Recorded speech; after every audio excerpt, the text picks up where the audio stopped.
नमस्कार। मैं डॉक्टर बालमुकुंद व्यास। अभी फिर वही हम लोग ऑनलाइन क्लास के हिसाब से वीडियो जो बना रहे हैं रामप्रिया लॉ कॉलेज से, तो उस सीरीज़ में ही उसी कड़ी में एडमिनिस्ट्रेटिव लॉ प्रशासनिक विधि का नेक्स्ट वीडियो के हिसाब से फर्स्ट वीडियो में अपनी चर्चा की थी नैसर्गिक न्याय के सिद्धांत। इस बारे में अपने बात कर रहे थे नैसर्गिक न्याय के सिद्धांत या प्राकृतिक न्याय के सिद्धांत, प्रिंसिपल्स ऑफ नेचुरल जस्टिस, जिसमें अपने बात की थी कि प्रिंसिपल्स ऑफ नेचुरल जस्टिस प्राकृतिक न्याय के सिद्धांत ये 3 सिद्धांत हैं जो विधि में निष्पक्षता विहित करते हैं, जिसमें 3 सिद्धांतों के बारे में अपने एक प्राइमा फेसी चर्चा करी थी। सबसे पहला सिद्धांत नेमो जुडेक्स इन कोजा सुआ, या जिसको कहेंगे रूल अगेंस्ट बायस, यानी कि कोई भी व्यक्ति स्वयं अपने मामले का निर्णायक नहीं बनेगा। फर्स्ट अपने जो वीडियो था उसमें इस सिद्धांत के बारे में अपने चर्चा की थी। इसके अलावा भी प्राकृतिक न्याय के 2 सिद्धांत और हैं, इसमें ऑडी अल्टम पार्टम, दूसरे पक्ष को सुनो, और तीसरा रेजल्ट डिसीजन, युक्तियुक्त निर्णय। तो प्राकृतिक न्याय के जो सिद्धांत हैं इसमें यानी जो विधि में निष्पक्षता निहित करते हैं, कोई भी प्रशासनिक अधिकारी जब किसी मामले में निर्णायक के तौर पर आता है, तब कोई निर्णायक की भूमिका निभाता है, तब उसको कुछ बातों को कुछ सिद्धांतों को ध्यान में रखना है, जिसमें सबसे पहला है नेमो जुडेक्स इन कोजा सुआ या रूल अगेंस्ट बायस, पक्षपात के विरुद्ध नियम, यानी कि कोई भी व्यक्ति स्वयं अपने मामले में निर्णायक नहीं होगा। यानी जो व्यक्ति न्यायाधीश के रूप में काम कर रहा है, उसका अगर उस मामले में किसी भी तरीके से कोई इंटरेस्ट है, वो मामले से हितबद्ध है, यानी मान लीजिए कि कोई व्यक्तिगत पक्षपात है, आर्थिक पक्षपात है, या विषय वस्तु से उसका किसी भी तरीके से जुड़ाव है, तो रूल अगेंस्ट बायस ये कहता है, नेमो जुडेक्स इन कोजा सुआ ये कहता है कि वो व्यक्ति उस मामले का निर्णायक नहीं बन सकता। इसके बारे में अपनी चर्चा पहले कर चुके हैं। सेकंड जो पॉइंट आता है ऑडी अल्टम पार्टम, दूसरे पक्ष को सुनो। आज हम अपनी क्लास में इस टॉपिक पर चर्चा करेंगे, ऑडी अल्टम पार्टम, दूसरे पक्ष को सुनो। दूसरे पक्ष को सुनो जो टॉपिक है, इस टॉपिक में इसको स्टडी के हिसाब से, समझने के हिसाब से अपने बात करें, तब इसको अपने 2 पॉइंट्स में पढ़ेंगे। दूसरे पक्ष को सुनो क्या कहता है, यानी कोई भी व्यक्ति जब किसी मामले में, किसी भी प्रशासनिक मामले में, किसी न्यायिक, गैर न्यायिक, अर्ध न्यायिक प्रकृति का कोई भी मामला है जिसमें निर्णय दिया जाना है, प्राकृतिक न्याय का सिद्धांत कहता है कि वहां पर दोनों पक्षों को एक समान रूप से सुना जाएगा। यानी एक पक्ष की सुनवाई करके निर्णय नहीं दिया जा सकता, दोनों पक्ष एक समान रूप से उस मामले में उन दोनों पक्षों को एक समान रूप से सुना जाएगा। ऑडी अल्टम पार्टम। यहाँ पर इस टॉपिक को समझने के लिए इसको अपने 2 भागों में बांटकर करेंगे। दूसरे पक्ष को, यानी दूसरे पक्ष को कब सुना जाएगा, जब सबसे पहले उस व्यक्ति को उस मामले के बारे में नोटिस दिया जाएगा, सूचना दी जाएगी, और नोटिस के बाद में, सूचना दे दिए जाने के बाद में उसको सुनवाई का युक्तियुक्त अवसर दिया जाएगा, रीजनेबल अपॉर्चुनिटी ऑफ हियरिंग। तो सबसे पहले बात आती है, दोनों पक्षों को एक समान रूप से नोटिस दिया जाएगा, सूचना दी जाएगी, और दूसरी बात आती है, दोनों पक्षों को एक समान रूप से सुनवाई का युक्तियुक्त अवसर दिया जाएगा। तो सबसे पहले बात करते हैं नोटिस, सूचना के बारे में। प्राकृतिक न्याय का सिद्धांत कहता है कि जब कोई भी मामला जहां पर निर्णय दिया जाना है वो न्यायिक प्रकृति का है, अर्ध न्यायिक प्रकृति का है, गैर न्यायिक प्रकृति का, किसी भी प्रकार का हो, जहां पर किसी व्यक्ति में, किसी मामले में 2 पक्षकार हैं, उन पक्षकारों को एक समान रूप से उस मामले की प्रोसीडिंग के लिए सूचना दी जानी आवश्यक है, नोटिस दिया जाना आवश्यक है। ऑडी अल्टम पार्टम के हिसाब से इस नोटिस में कुछ बातों का विशेष रूप से ध्यान रखा जाना जरूरी है। वो नोटिस कब सही माना जाएगा, कब वो फेयर और रीजनेबल होगा, उसके बारे में सबसे पहले जिस किसी व्यक्ति को कोई नोटिस दिया जा रहा है, वह नोटिस स्पष्ट, विशिष्ट और निश्चित होगा। क्या होगा? वह नोटिस स्पष्ट होगा, विशिष्ट होगा और निश्चित होगा। यानी जिस व्यक्ति को वह नोटिस दिया जा रहा है, वह जिस भाषा में समझ सकता है उस भाषा में होना चाहिए। सबसे पहली बात, वो व्यक्ति या जो कोई राज कार्य की भाषा है, जो ऑफिशियल लैंग्वेज है उस स्टेट की, उस जगह की, उस भाषा में होगा। वो व्यक्ति जिस तरीके से समझ सकता है उस तरीके से दिया जाएगा। सबसे इंपॉर्टेंट बात कि जिस व्यक्ति को दिया जा रहा है नोटिस जिस व्यक्ति को दिया जा रहा है स्पेसिफाई उस व्यक्ति के नाम से वह नोटिस होगा, जिससे उस व्यक्ति की विशिष्टता की पहचान की जा सके। यानी नाम सामान्य रूप से अपने देखते हैं, कोई भी नोटिस है, कोई भी लीगल डॉक्यूमेंट है, उसमें नाम, पिता का नाम, आयु, जाति, व्यवसाय, पता, पूरी चीज को डिटेल में लिखा जाता है। यही रीजन है ताकि जिस व्यक्ति को वो नोटिस दिया जा रहा है वहां पर उस व्यक्ति को वह नोटिस तामील किया जा सके, उस व्यक्ति की तक पहुंचाया जा सके। क्योंकि कई बार हो सकता है एक मोहल्ले में, एक क्लास में, एक एरिया में कोई एक ही नाम के दो व्यक्ति रह रहे हो, तो उसके साथ में उसके पिता का नाम होगा, उसका व्यवसाय क्या होगा, उसका एग्जैक्ट एड्रेस क्या होगा, वो लिखा जाएगा। तो सबसे पहली बात, नोटिस स्पष्ट होना चाहिए, विशिष्ट होना चाहिए और निश्चित होना चाहिए। यानी उसमें इस बात के बारे में लिखा हुआ होना चाहिए कि आपके खिलाफ इस प्रकार की कार्यवाही किया जाना प्रस्तावित है। इन बातों का उल्लेख स्पष्ट रूप से नोटिस में होना चाहिए। फिर आगे चलते हैं, जो नोटिस दिया जा रहा है उसमें कभी भी दंड का उल्लेख नहीं किया जा सकता। नोटिस में सिर्फ और सिर्फ आरोपों का वर्णन किया जाएगा। क्या कह रहे हैं कि जो कभी नोटिस किसी व्यक्ति को दिया जा रहा है उसमें सिर्फ और सिर्फ चार्ज लगाए जाते हैं, यानी चार्ज लगाए जा सकते हैं कि आपके खिलाफ इस प्रकार की कार्रवाई किया जाना प्रस्तावित है। उसमें दंड का उल्लेख नहीं होगा। प्रशासनिक विधि कहती है कि अगर किसी मामले में नोटिस में ही अगर दंड का उल्लेख कर लिया गया तो यह मान लिया जाएगा कि मामला पूर्व निर्धारित किया जा चुका है, पूर्व निर्णित किया जा चुका है, मैटर हैज बीन प्रीजज्ड, और वह इस प्रकार का नोटिस और इस प्रकार की प्रोसीडिंग को इनवैलिड घोषित किया जा सकता है। फिर आगे चलते हैं, जब किसी व्यक्ति को नोटिस दिया गया वो स्पष्ट है, विशिष्ट है, निश्चित है, उसमें सिर्फ आरोप लगाए गए, दंड का उल्लेख नहीं किया गया है। इसके साथ साथ एक सबसे इंपॉर्टेंट बात है कि जब कभी किसी व्यक्ति को नोटिस दिया गया है उसको वापस उस नोटिस का जवाब दिए जाने का उचित समय, एक फेयर टाइम, रीजनेबल टाइम दिया जाना जरूरी है। यानी यह टाइम रीजनेबल है। रीजनेबल शब्द कोई परिभाषा नहीं है, तथ्य और परिस्थिति का विषय है कि वह नोटिस का जवाब देने के लिए 1 दिन का समय भी हो सकता है, 3 दिन, 7 दिन, जो परिस्थिति के हिसाब से उस जो नोटिस दिया गया है उस नोटिस का वो जवाब प्रॉपरली सही तरीके से दे सके, उसको इतना समय दिया जाना चाहिए।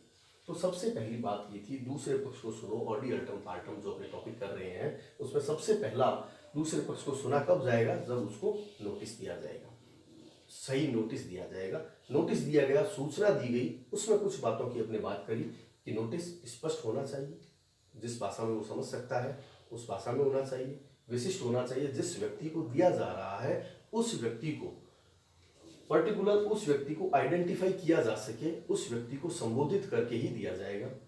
उसमें सभी प्रकार की बातों का स्पष्ट उल्लेख होगा, लेकिन उसमें सिर्फ आरोप लगाए जाएंगे, दंड का उल्लेख कभी नहीं किया जाएगा। अगर दंड का उल्लेख किया जाता है तो यह माना जाता है कि यह मैटर पहले से निर्णित किया जा चुका है।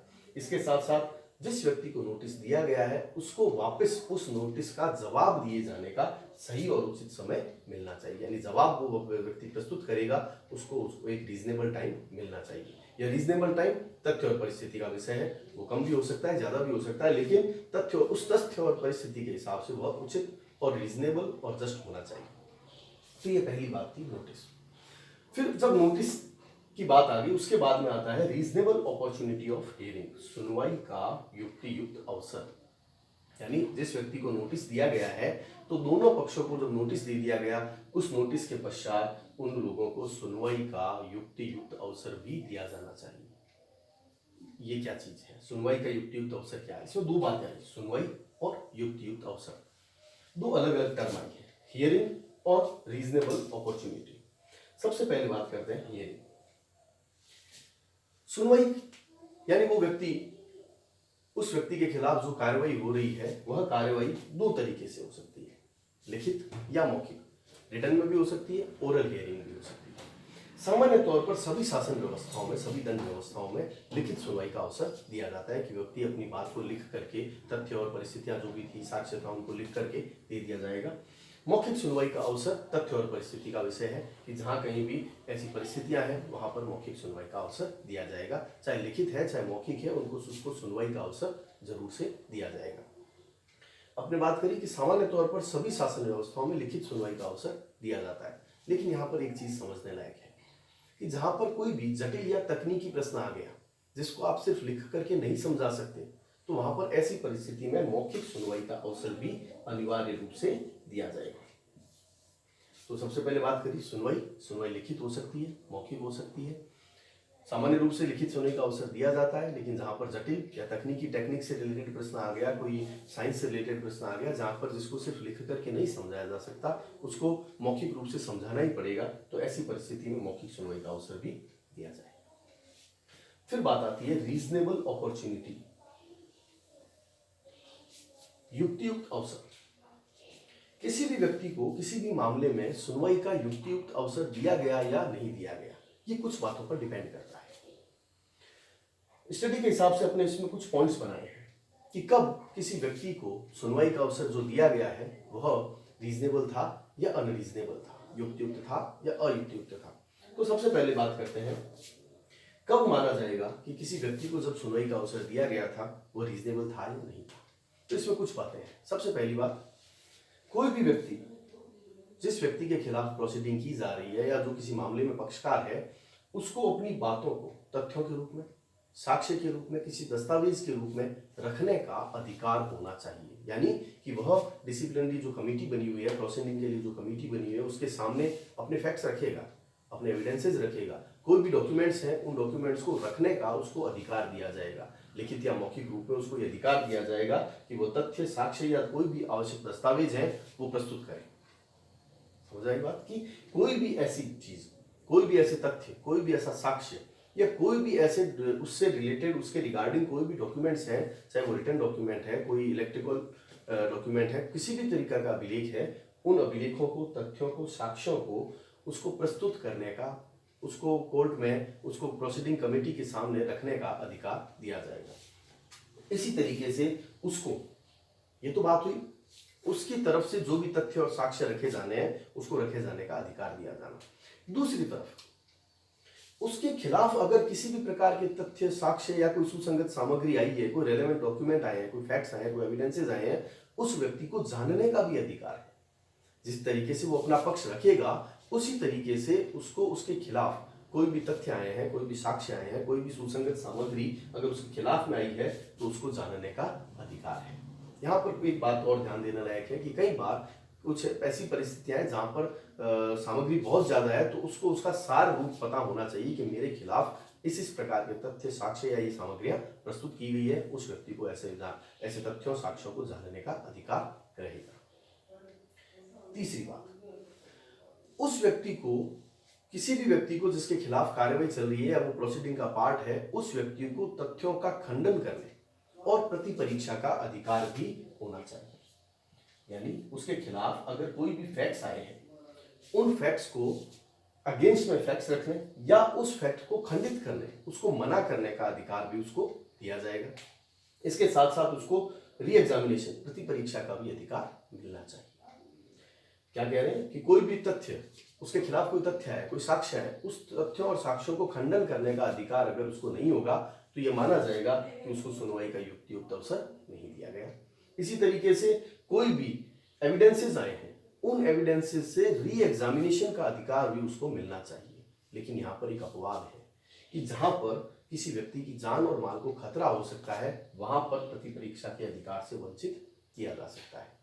यानी मान लीजिए कि अगर किसी व्यक्ति ने कोई पुलिस को या किसी कस्टम विभाग को सूचना दी है कि अमुक व्यक्ति कोई स्मगलिंग का सामान लेकर के और आ रहा है और उसको पकड़ा गया, बाद में उसने, अगर वो व्यक्ति यह कहता है कि जिस व्यक्ति ने मेरे खिलाफ इस प्रकार की सूचना दी है, इस प्रकार की जानकारी दी है, मैं उसे क्रॉस एग्जामिनेशन करूंगा, तो वहां पर इस प्रकार के अधिकार दिए जाने से हो सकता है कि खबर देने वाले व्यक्ति की जान और माल को खतरा हो जाए। तो कुछ ऐसी परिस्थितियां जहां पर जान और माल का खतरा हो सकता है, वहां पर उसको प्रति परीक्षा के अधिकार से वंचित किया जा सकता है। लेकिन सामान्य तौर पर तथ्यों को खंडित करने और प्रति परीक्षा का अधिकार दिया जाएगा। और लास्ट बात, अधिवक्ता का अधिकार, राइट टू एडवोकेट।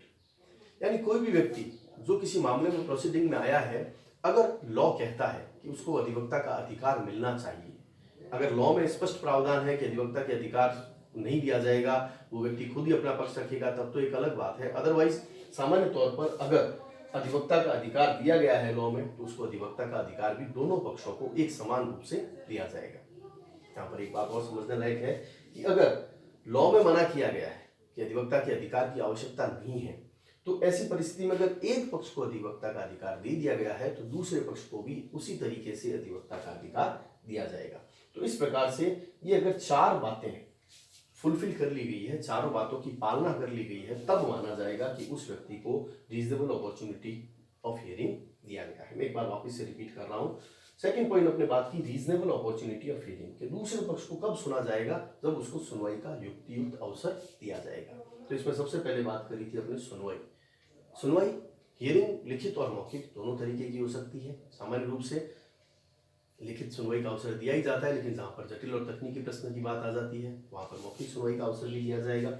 और रीजनेबल अपॉर्चुनिटी कब होगी, जब उसको तथ्य, साक्ष्य या सुसंगत सामग्री प्रस्तुत करने का अधिकार होगा, उसके खिलाफ किसी प्रकार का तथ्य आया है, साक्ष्य आई है, सुसंगत सामग्री कोई केस से रिलेटेड आए हैं, उन तथ्यों साक्ष्यों को जानने का अधिकार होगा, उस व्यक्ति को तथ्यों का खंडन करने और प्रतिपरीक्षा का अधिकार दिया जाएगा और उसको अधिवक्ता का अधिकार दिया जाएगा। तो ये नैसर्गिक न्याय या प्राकृतिक न्याय के सिद्धांत, प्रिंसिपल ऑफ नेचुरल जस्टिस का सबसे इंपॉर्टेंट पॉइंट है। सेकंड उसका प्रिंसिपल, दूसरा सिद्धांत, दूसरे पक्ष को सुनो, ऑडी अर्टम पार्टम। मैं एक बार इन शॉर्ट आपको वापस रिपीट कर देता हूं। टॉपिक अपने कर रहे हैं नैसर्गिक न्याय के सिद्धांत या प्राकृतिक न्याय के सिद्धांत, जिसमें मुख्य रूप से तीन सिद्धांत हैं। नेमो जुरेक्शन कोजास हुआ, कोई भी व्यक्ति स्वयं अपने मामले में निर्णायक नहीं बनेगा, या रूल अगेंस्ट बायस यानी पक्षपात के विरुद्ध नियम, जिसमें अपने बात की थी कि अगर कोई भी व्यक्ति किसी मामले में, किसी प्रशासनिक कार्रवाई में, किसी गैर न्यायिक, न्यायिक, अर्ध न्यायिक प्रकृति का कोई भी मामला है, उस मामले में अगर उसका आर्थिक या व्यक्तिगत या विषय वस्तु से किसी भी प्रकार का जुड़ाव है तो वह उस मामले में निर्णायक कभी भी नहीं बन सकता। आज अपने जिस टॉपिक पर बात की थी वो था ऑडी अल्टम पार्टम, दूसरे पक्ष को सुनो। इस टॉपिक में आपने बात की कि ऑडी अल्टम पार्टम, दूसरे पक्ष को सुनो, यानी प्रोसीडिंग में किसी भी डिसिप्लिनरी प्रोसीडिंग है, कोई भी न्यायिक प्रकृति की कार्रवाई है या किसी भी प्रकार की कोई कार्रवाई जहां पर निर्णय दिया जाना है, ऐसी परिस्थिति में दूसरे पक्ष को सुना जाना चाहिए, यानी दोनों पक्षों को एक समान रूप से सुना जाना चाहिए। वो दोनों पक्ष एक समान रूप से कब सुना जाएगा, कब माना जाएगा, जब सबसे पहले पक्षों को, पक्षकारों को, पार्टीज को नोटिस दिया जाएगा, सूचना दी जाएगी। तो इस नोटिस में कुछ बातें थी जिनको अपने विशेष रूप से ध्यान रखना था कि सबसे पहली बात, ऐसा नोटिस स्पष्ट होगा, यानी उसमें जिस भाषा में वो समझ सकता है वैसे होगा, या जो राजकार्य की भाषा है उसमें दिया जाएगा। विशिष्ट होगा, यानी कि जिस व्यक्ति को दिया जाना है उस व्यक्ति को स्पेसिफाई, उसको संबोधित करते हुए होगा। और निश्चित होगा, यानी कि उसमें जिस प्रकार की कार्रवाई किया जाना प्रस्तावित है, प्रोसीडिंग किया जाना प्रस्तावित है, उसके बारे में उल्लेख किया जाएगा। जिन बातों का उल्लेख किया गया है उनमें सिर्फ और सिर्फ आरोपों का क्या चार्ज लगाए गए हैं, किन आरोपों के आधार पर प्रोसीडिंग की जानी है, उनका उल्लेख होगा। उसके पश्चात, कार्रवाई के पश्चात किस प्रकार का दंड दिया जाएगा, इसके बारे में कभी भी उल्लेख नहीं किया जाएगा, क्योंकि प्रशासनिक विधि कहती है कि अगर किसी भी नोटिस में अगर दंड का उल्लेख कर दिया गया तो मान लिया जाएगा कि मामला पहले से निर्णित किया जा चुका है। और प्राकृतिक न्याय का सिद्धांत कहता है कि इस प्रकार से अगर दंड का उल्लेख कर दिया गया है तो वो कार्रवाई, वो प्रोसीडिंग इनवैलिड मानी जाएगी। और नेक्स्ट बात आपने की कि जब कभी किसी व्यक्ति को नोटिस दिया गया है, उसको वापस जवाब दिए जाने का, उस नोटिस का वापस जो जवाब दिया जाएगा, वो व्यक्ति जवाब देगा, उसका उचित समय, उसको रीजनेबल टाइम उसको दिया जाना चाहिए। वो समय कितना भी हो सकता है, तथ्य और परिस्थिति का विषय है, उस आधार पर तय किया जाएगा। सबसे पहले बात आई नोटिस। सेकंड बात आपने की रीजनेबल अपॉर्चुनिटी ऑफ हियरिंग, सुनवाई का युक्तियुक्त अवसर। इसमें दो बातें, सुनवाई और युक्तियुक्त अवसर। सुनवाई के बारे में बात करें तो दो तरीके की सुनवाई हो सकती है, लिखित और मौखिक। सामान्य रूप से सभी शासन व्यवस्थाओं में लिखित सुनवाई का अवसर दिया जाता है, लेकिन जहां पर जटिल या तकनीकी प्रश्न आ गया वहां पर भी मौखिक सुनवाई का अवसर दोनों पक्षकारों को दिया जाएगा। फिर बात आई रीजनेबल अपॉर्चुनिटी, युक्तियुक्त अवसर। युक्तियुक्त अवसर कब माना जाएगा, जब मामले के दो पक्षकारों को उनके पास जो भी उस मामले से संबंधित तथ्य हैं, साक्ष्य है, कोई भी अदर रेलेवेंट डॉक्यूमेंट है, उनको प्रस्तुत करने का अधिकार दिया जाना चाहिए। इसके साथ साथ उसके खिलाफ अगर कोई भी तथ्य, कोई भी साक्ष्य है, कोई सुसंगत सामग्री आई है, उसको जानने का अधिकार है। इसी तरीके से तथ्यों, उसके खिलाफ कोई तथ्य है उसको खंडन करने का अधिकार है, उसके खिलाफ कोई साक्ष्य है उनके साथ प्रतिपरीक्षा का भी अधिकार उसको दिया जाएगा। प्रतिपरीक्षा के अधिकार में अपने बात की कि अगर जहां पर जान और माल का खतरा है वहां पर प्रतिपरीक्षा के अधिकार से वंचित किया जा सकता है। और लास्ट बात, अधिवक्ता का अधिकार भी दिया जाएगा। जहां पर स्पष्ट रूप से मना किया गया है कि अधिवक्ता का अधिकार की आवश्यकता नहीं है, वहां पर अगर एक पक्षकार को दे दिया गया तो दूसरे पक्षकार को भी अधिवक्ता का अधिकार दिया जाएगा। तो आज अपने एडमिनिस्ट्रेटिव लॉ के इस टॉपिक में नैसर्गिक न्याय के सिद्धांत का दूसरा पॉइंट किया, ऑर्डी अल्टम पार्टम। नेक्स्ट क्लास में अपने दूसरे पक्ष को सुनो जो पॉइंट है इसके अपवाद, और जो तीसरा पॉइंट है रेजन डिसीजन युक्तियुक्त निर्णय, इसके बारे में बात करेंगे। तो आज का टॉपिक था नैसर्गिक न्याय के सिद्धांत में जो सेकंड सिद्धांत है, ऑर्डी अल्टम पार्टम, दूसरे पक्ष को सुनो। Thank you.